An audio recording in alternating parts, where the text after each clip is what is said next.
내 이웃에 대하여 거짓 증거하지 말라. 아멘. 오늘날 이 시대는 거짓이 넘치는 시대입니다. 이 시대에는 그리고 인터넷이 너무나도 많이 발달해 있는 시대입니다. 그래서 어른아이 할 것 없이 전부 다 화면이 나오는 기기 하나씩 다 갖고 있어요. 그 전화기죠. 손전화기라고도 하고 휴대폰이라고 하기도 하고 스마트폰이라고 하기도 하고, 스마트폰이 없으면 큰 태블릿도 또 하나씩 갖고 있습니다. 집에 하나가 아니라 4-5개 있는 집도 있고요. 여러 가지 기계들이 많이 있어요. TV도 점점 커지는 추세입니다. 그리고 그 화면 속에서는 여러 가지 정보들이 쏟아지고 있습니다. 이제는, 예전에는 TV는 공영방송만 나왔어요. MBC, KBS, SBS 이렇게 나왔는데, 요즘에 TV는 게임도 할 수 있어요. 패드를 연결하면, 무선으로 연결하면 거기서 3D 게임도 할 수 있는 시대가 지금 이 시대입니다. 뉴스도 보고요, 거기서 영화도 보고요. 넷플릭스 많이 보시죠? 영화도 보고 유튜브도 보고요. 화면만 키면 손가락 까딱까딱 하면 세상에 여러 가지 정보들이 내 눈앞에 등장합니다. 멀리 있는 아프리카 소식도 들어오고요. 그 다음에 조지아도 우리가 안 찾아봐서 그렇지 조지아 소식도 볼 수 있고요. 조지아가 어떻게 생겼는지 지도도 손 몇 번 까딱하면 그 속에 보여지게 됩니다. 우리는 이 손 한 번, 손짓 몇 번에 모든 것이 가능한 세상에서 살고 있어요. 그런데 몇 해 전인가, 얼마 전부터 페이크 뉴스라는, 가짜 뉴스라는 말이, 이 단어가 등장하기 시작했습니다. 제 생각으로는 아마 지난번 미국의 대선 때, 트럼프 대통령 그 대선 때 이 얘기가 많이 등장했습니다. 여러 매체들을 가지고 너희는 가짜 뉴스다, 너희는 가짜 뉴스다, 너희하고는 상종을 안 하겠다, 이런 말이 언급되면서 이 가짜 뉴스라는 것이 많이 대두가 됐습니다. 그리고 이 시대 가운데서도 오늘날 우리 많은 정치인들도 가짜 뉴스라고 이야기하면서 서로 고소하고 고발하는 모습을 우리는 볼 수 있죠. 성도 여러분, 우리가 사는 이 시대는 거짓이 만연한 시대입니다. 이제는 거짓이 일상이 됐습니다. 돈이 된다고 하면, 나에게 이득이 된다고 하면, 조금이라도 나의 그 수치를 피할 수 있는 기회가 된다면 어떤 사람들은 뉴스를 조작합니다. 어떤 사람들은 사실을 조작해가지고 조그만 사실을 뻥튀기 해가지고 광고로 표현하기도 합니다. 또 어떤 사람은 사람과 사람 사이의 관계를 유지하기 위해서 거짓말을 하기도 해요. 심리학은요, 이를 가리켜서 방어기제다라고 이야기합니다. 세상은 이를 가리켜서 처세술이다라고 얘기해요. 또 사회적으로는요, 마케팅이다라고 이야기합니다. 그러나 하나님은 성도들에게 출애굽기 20장 말씀을 통해서 이렇게 이야기합니다. 뭐라고 말씀하세요? 오늘 말씀 제목이, 오늘 그 출애굽기 20장 16절에서 내 이웃에 대하여 뭐라고요? 거짓 증거하지 말라라고 말씀하십니다. 하나님은 왜 우리에게 거짓말하지 말라, 거짓 증거하지 말라라고 말씀하셨을까? 본문 한번 살펴보겠습니다. 출애굽기 20장은 하나님께서 이스라엘 백성들에게 10계명을 주시는 장면입니다. 10계명은 이스라엘 백성들이 그들의 규범으로 여기고 늘 간직하고 있었던 가장 중요한 하나님의 말씀이었습니다. 이스라엘 백성은요, 400년 동안 애굽의 노예로 살았습니다. 이스라엘 백성들은 이집트에서 400년 동안 노예로 살았어요. 노예로 살았다라는 것은 뭐가 없는 삶이에요? 인간적인 뭐가 없어요? 가치가 없는 삶이에요. 인간 대접을 받지 못하던 이스라엘 백성들을 하나님께서 그들의 아픔을, 그들의 신음소리를 들으시고 그 이스라엘 백성들을 구원해내십니다. 그것이 출애굽 사건이죠. 하나님께서 이 이스라엘 백성들을 하나님의 백성들로 부르시면서 이제 출애굽 사건이 실행이 됩니다. 그리고 이 이스라엘 백성들은 광야에서 살아가요. 광야에서 살아가다가 하나님께서 모세를 부르십니다. 어느 산에서 부르시냐면 시내 산에서 모세를 부르세요. 이 모세는 하나님의 부르심에 힘입어 시내 산으로 올라갑니다. 그 산에서 40일 동안 있으면서 하나님께 받은 것이 뭐예요? 십계명이에요. 이 십계명은 단순한 도덕이 아닙니다.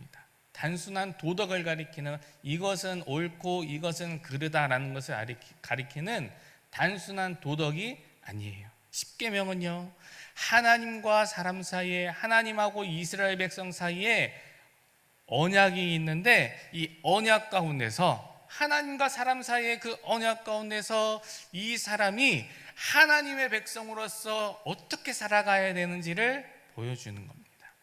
하나님의 사람으로서 거룩한 백성답게 살아갈 수 있는 그 삶의 방식을 알려주는 것이 십계명이에요. 그래서 출애굽기 19장 5절에서 6절에서 이렇게 하나님께서 말씀하십니다. 우리 함께 읽어볼까요? 너희가 내 말을 잘 듣고 내 언약을 지키면 너희는 모든 민족 중에서 내 소유가 되겠고, 너희가 내게 대하여 제사장 나라가 되며 거룩한 백성이 되리라. 하나님께서 십계명을 주시기 전에 이 말씀을 먼저 하신 거예요. 내가 너희에게 말씀을 줄 거야. 내가 너희에게 계명을 줄 건데, 나하고 너희 간에 언약을 맺을 건데, 너희가 내 말을 잘 듣고 지키면 너희는 나의 백성이 될 거다. 하나님께서 말씀하시는 겁니다. 그러니까 십계명은 하나님의 부르심을 받은 사람들에게 이 세상 가운데서 어떠한 존재로 살아갈 수 있는지, 어떠한 존재로 살아가야 하는지를 말씀해주는 정체성의 헌장입니다. 그 중에 9계명은 거짓 증거하지 말라라는 그 계명은 이스라엘 백성들, 그 백성들 가운데 공동체 안에서의 그 진리, 정의, 신뢰를 지키는 명령으로 하나님께서 주셨습니다. 이것이 깨지면 공동체가 깨지는 거예요. 이것이 깨지면 그 공동체의 그 신뢰성이 깨지는 거예요.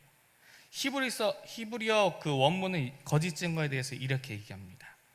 거짓 증거는 이 두 단어로 나오는데 에드와 사케르입니다. 에드는 증언이라는 뜻이고 사케르는 거짓말이라는 뜻입니다. 증언은 법적인 증언 그것만 들어가는 것이 아니고 공동체 안에서 행해지는 모든 말을 얘기하는 거예요. 그러니까 이 하나님의 백성들이 살아가면서 하는 모든 말, 서로와 서로의 관계 속에서 행해지는 모든 말. 거짓은 단순히 사실과 다른 그런 말이 아니고 그것 플러스 고의적으로 왜곡되게 하는 말을 의미합니다. 그러니까 하나님께서 거짓 증언하지 말라라고 말씀하신 것은 너의 입술에서 진리가 흘러나오게 해라라고 말씀하는 겁니다. 하나님의 백성이라면 하나님의 백성답게, 하나님의 율법을 받은 사람이라면 그 율법을 받은 백성답게, 구별된 사람이라면 구별된 사람답게 그 입술에서 뭐가 흘러나와야 된다? 진리가 흘러나와야 된다라고 하나님께서 말씀하시는 겁니다. 하나님의 백성들이 거짓을 입에 담지 않고 진리를 입에 담을 때에 많은 사람들이 이스라엘 백성들을 통해서, 진리를 담는 하나님의 백성들을 통해서 하나님을 드러내게 돼요. 하나님을 보게 돼요. 이것은 선교적 명령입니다. 하나님의 율법에 의지해서 살아갔던 이 이스라엘 백성들에게 이 거짓 증거는 매우 중요한 요소였습니다. 거짓말을 한다는 것, 거짓 증언을 한다는 것은 심각한 죄였어요. 왜요? 앞서 얘기한 대로 공동체를 무너뜨리는 거예요. 이스라엘 백성들을 무너뜨리는 거예요. 하나님의 율법으로 묶여있는 이 이스라엘 백성을 훼손시키는 죄였습니다. 하나님의 백성의 입술에서 나오던 그 말이 위증을 한다면 위증은 살인과도 같았습니다. 고대 이스라엘에서는 한 사람의 말 한마디로 죽임을 당하기도 하고 자기가 짓지 않았는데도 불구하고 한 사람의 위증으로 인해서 죽기도 하고 살기도 하고, 한 사람의 말은 굉장히 중요했어요. 이 하나님의 백성에서 입술에서 나오는 그 말은 공동체를 살리기도 하고 죽이기도 했다라는 것, 하나님께서는 이것을 분명하게 말씀하시는 겁니다. 그래서 하나님은 거짓을 금하셨어요. 근데 왜 굳이 하나님은 콕 집어서 이 거짓을 금하셨을까? 하나님은 사람들에게 왜 이 거짓을 굳이 집어서 금하셨을까? 첫 번째는 하나님의 성품에 있습니다. 하나님의 성품. 무엇보다도 하나님은 거짓이 없으신 분이에요. 민수기 23장 19절은 이야기합니다. 하나님은 사람이 아니시니 거짓말하지 않으시고 인생이 아니시니 후회가 없으시도다. 어찌 그 말씀하신 바를 행하지 아니하시며 하신 말씀을 실행하지 않으시랴. 하나님은 뭐가 없어요? 거짓이 없으신 분. 하나님은 참 그 자체이세요. 예수님은 이렇게 말씀하십니다. 요한복음 14장 6절에 나는 길이요 진리요 뭐라고요? 생명이니 나로 말미암지 않고는 아버지께로 올 자가 없느니라. 성령은요, 요한복음 16장 13절에 진리의 영이다 라고 이렇게 이야기합니다. 하나님께로부터는 거짓을 찾을래야 찾을 수가 없습니다. 하나님은요, 진리 그 자체이세요. 시간에 따라 변하지 않아요. 상황에 따라 변하지 않아요. 우리는요, 시간에 따라 변하고요, 상황에 따라 변하고요, 연도가 지나면 또 변해요. 얼굴도 변해요. 제가 그 요즘에 유튜브가 나오잖아요. 그래서 유튜브 설교가 주기적으로 올라가는데, 이전에 불과 한 달 전, 두 달 전, 지금의 이제 제 모습을 봤을 때, 갑자기 다이어트를 끊으니까 살이 붙고 있는 모습을 보게 됩니다. 바뀌는 거예요. 사람은요, 외형도 바뀌고요, 나중에는 목소리도 바뀌고요, 다 바뀝니다. 그런데 하나님은요, 바뀌어요, 안 바뀌어요? 안 바뀌어요. 야고보서 1장 17절에 야고보 제자가 잘 표현합니다. 우리 함께 읽어볼까요? 온갖 좋은 은사와 온전한 선물이 다 위로부터 빛들의 아버지께로부터 내려오나니 그는 변함도 없으시고 회전하는 그림자도 없으시니라. 하나님의 하나님의 성품을 잘 표현했어요. 하나님의 특징을 잘 표현했어요. 하나님은요, 어떤 물체가 있는데 회전해서 보면요, 이 그림자가 바뀌어요. 그 위치에 따라서 그림자가 길어지기도 하고 짧아지기도 하고 바뀝니다. 하나님은요, 변함이 없어요. 거짓이란 하나님께 속한 것이 아니라, 이 거짓은 요한복음 8장 44절에서 이야기한 대로 거짓은 너희 아비 마귀에게 왔다라고 표현한 것처럼 거짓은 마귀에게 속한 영역입니다. 그래서 하나님께서 사람에게 거짓말하지 말라라고 말씀하신 것은, 너희가 내 백성이라면, 너희가 내 자식이라면, 너희가 내 자녀라면, 너희가 내 사람이라면 너희는 나를 닮아라 라는 거예요. 너희 세상의 아비 마귀를 닮지 말고 누굴 닮아라? 나 여호와 하나님을 닮아라.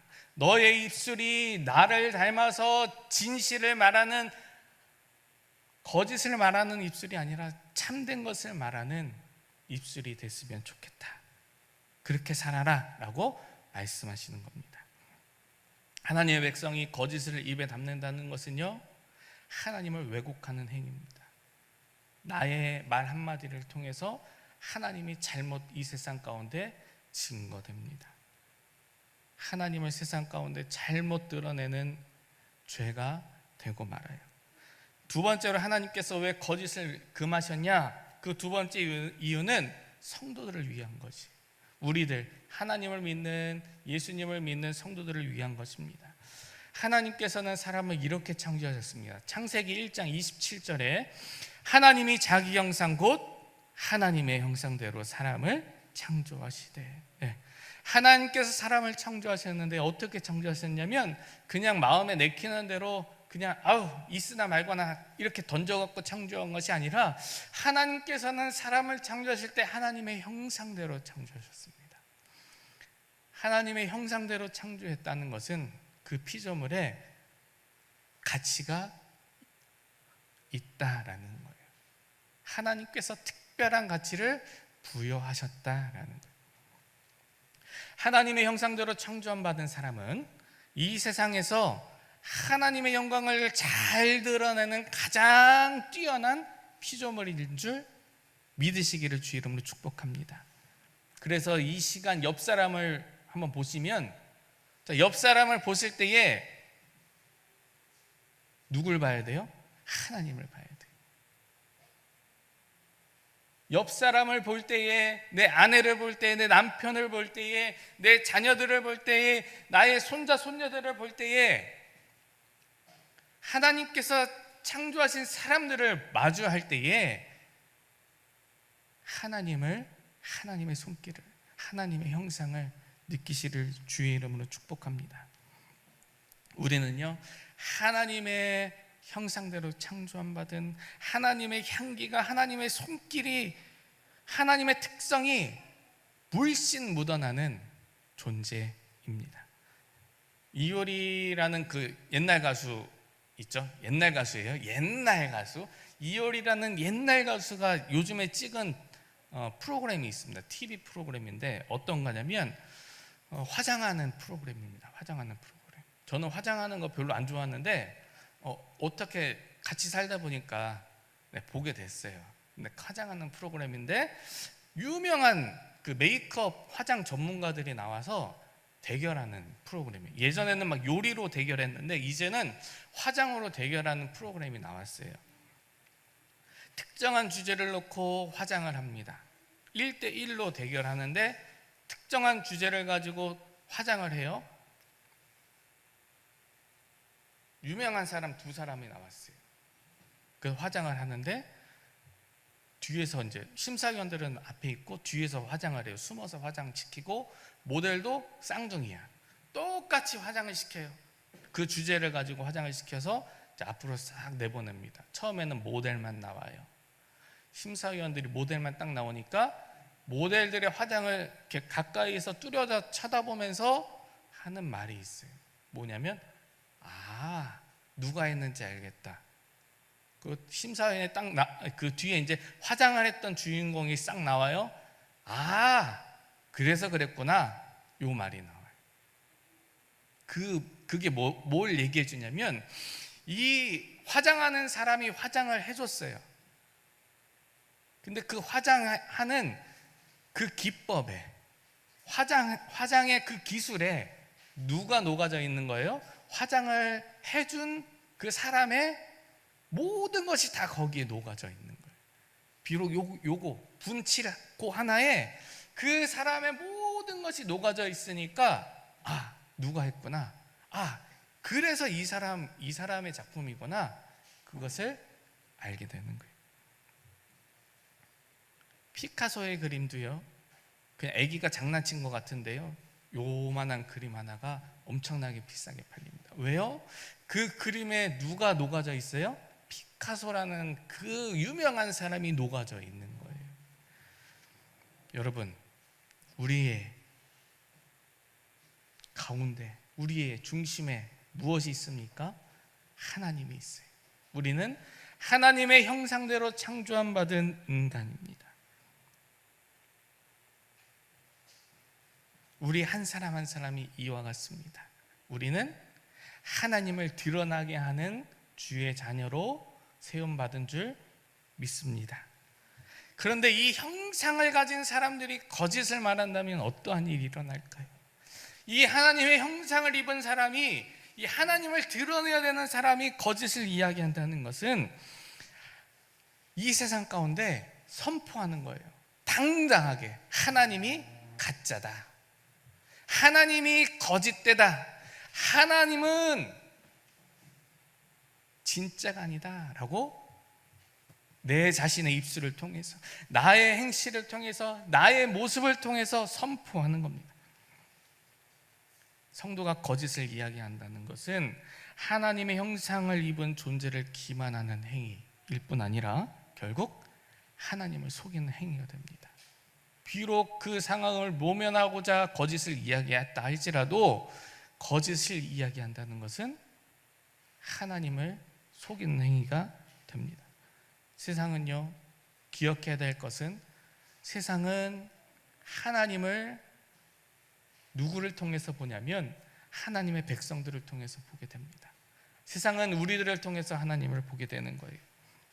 성도가 거짓을 이야기하면 세상은 그 성도의 입술을 통해서 거짓으로 왜곡된 하나님을 보게 됩니다.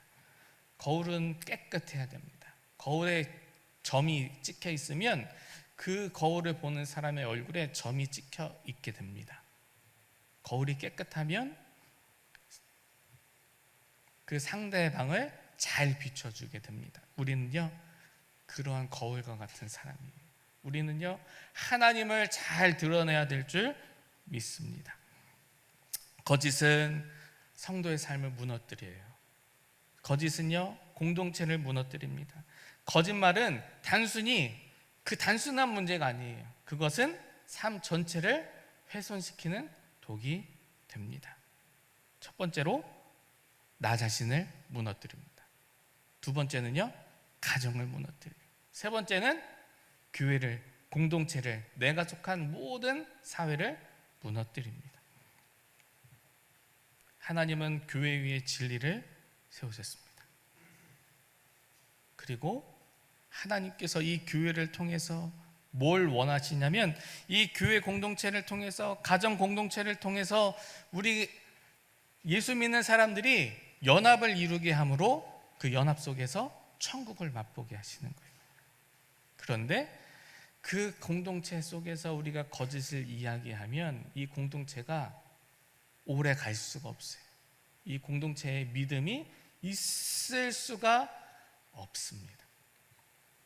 결국 공동체가 무너집니다. 하나님은 그래서 거짓을 미워하시는 거예요. 하나님께서 성도에게 원하시는 삶이 있어요. 그것은 뭘까? 하나님께서 성도에게 원하시는 삶은 그것은 뭘까? 하나님은 그냥 우리를 거짓말을 하지 않는 사람으로 그냥 부르신 것이 아니에요. 하나님은 우리에게 뭘로 부르셨냐면 그냥 거짓말만 하지 않는 사람이 아니라 하나님은 우리를 하나님의 자녀로 불러주셨습니다. 하나님의 자녀들은 적극적으로 하나님의 성품을 담게 되어 있습니다. 우리의 자녀들은요, 부모를 닮죠. 자녀들이 어쩔 수 없어요. 엄마 아빠를 닮을 수밖에 없어요. 얼굴도 닮는데요, 몸매도 닮아요. 그리고요, 말투도 닮습니다. 자녀는 부모를 닮아요. 우리가 하나님의 자녀라면 하나님을 닮아야 됩니다. 그리고 그 하나님을 닮은 자녀들은 하나님의 성품을 닮아서 진리를 말하게 됩니다. 거짓을 멀리하게 됩니다. 그 진리를 증언하는 사람이 됩니다. 에베소서 4장 25절 이렇게 이야기합니다. 그런즉 거짓을 버리고 각각 그 이웃과 더불어 참된 것을 말하라. 골로새서 3장 9절은 서로 뭘 하지 말라고요? 거짓말을 하지 말라. 옛사람과 그 행위를 벗어버렸느니라 하는 거예요. 예수 믿기 전에는 거짓말을 했어요. 예수 믿기 전에는 사단의 자녀였어요. 마귀의 자녀였어요. 그래서 마귀 너희 아비 마귀에게서 났다, 그렇게 말씀한 대로 마귀의 그 시키는 대로, 마귀가 주는 대로 거짓을 이야기합니다. 그런데 이제는 예수 믿고 나서는 옛사람과 그 행위를 어떻게 되는 거예요? 다시 입어요? 다시 완전히 벗는 겁니다. 옛사람과 행위를 벗어버리고 예수 믿기 이전의 모습을 벗어버리고 이제 나의 정체성을, 내가 누군지를 바로 보는 거예요. 아, 나는 마귀의 자녀가 아니라 하나님의 자녀였구나. 아, 내 입은 거짓을 말하는 입이 아니라 참된 하나님을 담는 진실된 입술이구나 라는 것을 깨닫는 겁니다. 하나님께서 이스라엘을 광야로 부르신 이유를 한번 생각해 보세요. 하나님께서 이스라엘을 광야로 부르신 것은 하나님께서 이 이스라엘이 너무 불쌍하고 너무 안쓰럽고 해서 광야로 부르신 것이 아닙니다. 단지 젖과 꿀이 흐르는 그 땅으로 보내시기 위해서 광야로 불러내신 것이 아니에요. 하나님께서는 이스라엘 백성을 통해서 이 광야에서의 삶을 통해서 뭘 얘기해 주고 싶었냐면, 뭘 이 땅 가운데 보여주고 싶으셨냐면 하나님께서 어떠한 분이신지를 바로 보여주고 싶은 거예요. 하나님께서 이 이스라엘 백성들을 어떻게 택하고 어떻게 부르시고 이 아무것도 없는 광야에서 어떻게 입히시고 먹이시고 재우시고 살아가게 하시는지를 이 이스라엘 백성들을 통해서 이 세상 가운데 드러내고자 하는 거예요. 하나님께서 어떠한 분이신가를 만천하에 드러내고자 하는 것이 하나님의 목적이었습니다.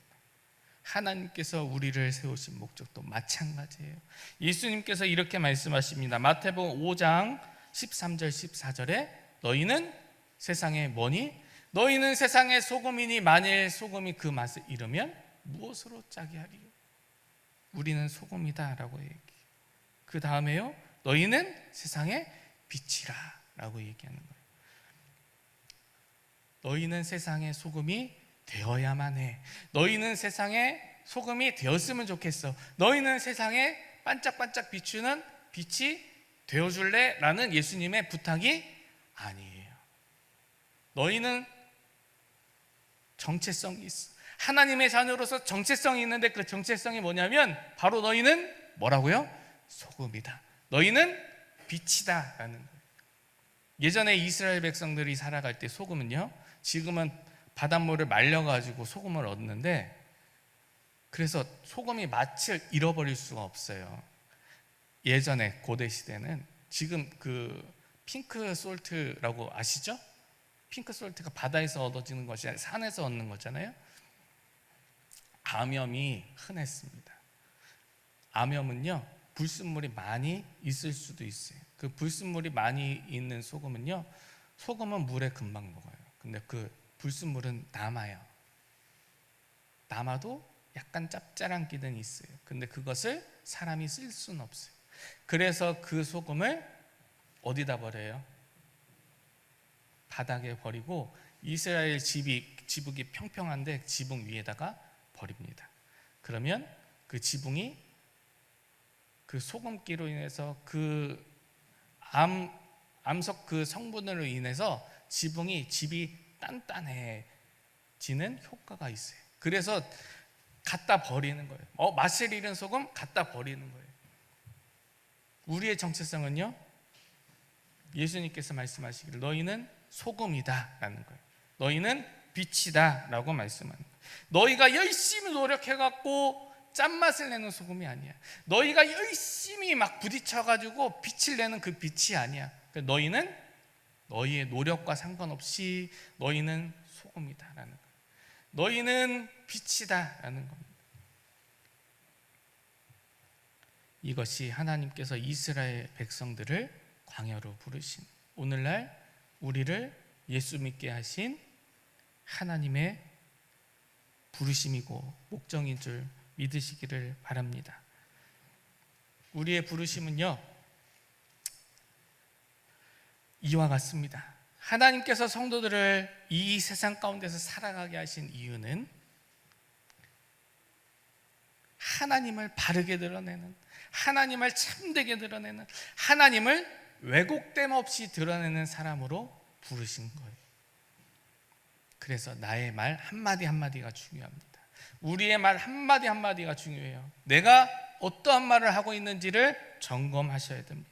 내가 하고 있는 말이 진리를 담고 있는지, 내가 하고 있는 말이 내가 누구인지를 정체성을 드러내는 말이 됩니다. 결론을 맺겠습니다. 사랑하는 성도 여러분, 아담과 하와는 선악과를 따먹었습니다. 선악과를 따먹지 말라고 말씀하신 것은 하나님의 명령이었습니다. 네, 이따가 할 찬양입니다. 선악을 알게 하는 그 나무의 실과를 먹은 이후에 사람은 어떠한 것을 알게 됐냐면 자기 스스로 선악을 판별하게 됐습니다. 선악을 자기 스스로 판별하게 됐어요. 그 전에는 선악을 판별하는 기준은 하나님 한 분이셨어요. 근데 사람이 그 선악을 판별하는 그 기준을 자기가 얻겠다고 선악과를 따먹은 거예요. 그 이후에 이 세상 가운데 뭐가 찾아왔냐면 거짓이 찾아왔습니다. 자기의 비밀을 감추기 위해서 거짓말을 해요. 자기의 유익을 위해서 거짓말을 합니다. 그러나 하나님은 세상을 포기하지 않으시고 때때마다 하나님의 사람들을 세우셨습니다. 때로는 선지자를 통해서, 때로는 왕을 통해서, 또 제사장을 통해서, 또 전도자들을 통해서 하나님은 세상을 바로 세우셨습니다. 그리고 오늘 이 시대는 바로 예수님 믿는 사람들, 하나님의 사람들, 오늘 이 자리에 앉아서 하나님을 예배하는 하나님 백성들을 진리의 백성으로 부르셨습니다. 우리의 말은 중요합니다. 우리의 말은요, 진리를 증언하는 통로가 됩니다. 우리의 말은, 우리의 입은 하나님을 드러내는 복된 입술이 됩니다. 이번 주간 우리의 말을 점검하셨으면 좋겠습니다. 내가 어떤 말을 할 때마다 내가 하는 말이 하나님의 성품을 잘 드러내고 있을까? 내가 하는 이 말이 하나님의 형상을 입은 상대방을 존중하고 있을까? 내가 하는 이 말이 하나님을 왜곡되지 않고 바르게 증언하고 있을까? 점검하셨으면 좋겠습니다. 따라하겠습니다. 거짓이 하나님을 가리고 진리가 하나님을 나타냅니다. 네. 하나님이 원하시는 것은 이거예요. 거짓이 하나님을 왜곡하고 진리가 하나님을 증언하게 됩니다. 우리의 삶과 우리의 말로 하나님의 영광을 바르게 드러내는 진리의 백성으로 거룩하게 살아가시기를 주 이름으로 축복합니다. 우리 찬양